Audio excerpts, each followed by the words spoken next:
বিসমিল্লাহির রহমানির রাহিম। Voice of people with কাজল পক্ষ থেকে জানা অভিনন্দন। দর্শক, স্বাধীন ফিলিস্তিনি রাষ্ট্র গঠনে একমত হয়েছে বিশেষ করে জাতিসংঘের প্রায় ১৪২টি রাষ্ট্র।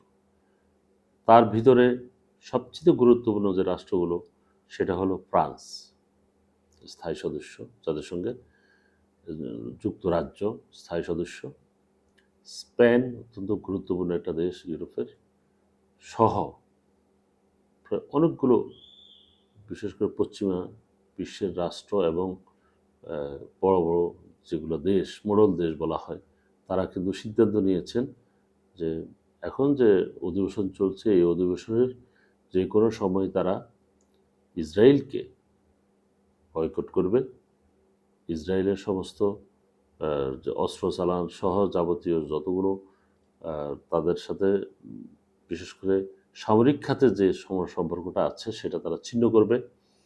শুধুমাত্র মানে ইয়ের স্বার্থে, যেটা হলো প্যালেস্টাইনকে স্বাধীন রাষ্ট্র হিসেবে ঘোষণা করে তারা প্যালেস্টাইনের পক্ষে ওরা অবস্থান নেবে।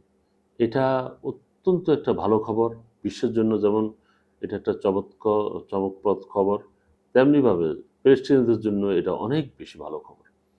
কিন্তু এটা কতটুকু কার্যকর করতে পারে এর ভিতরে তারা বিশেষ করে কাতারে হামলা করে বসে নেতানিয়াহু, এটা ছাড়াও আশেপাশে আরও কয়েকটা দেশে ৫-৬টা দেশে হামলা করে বসে, তারা উদ্যত দেখাচ্ছে এবং তাদের দখলদার বাহিনীর প্রধানমন্ত্রী প্রস্তাব দিয়েছেন বিশেষ করে তারা জেরুজালেমকে তাদের অংশ বলছে, পশ্চিম তীরকে তাদের অংশ বলছে, গাজাকে তাদের অংশ বলছে,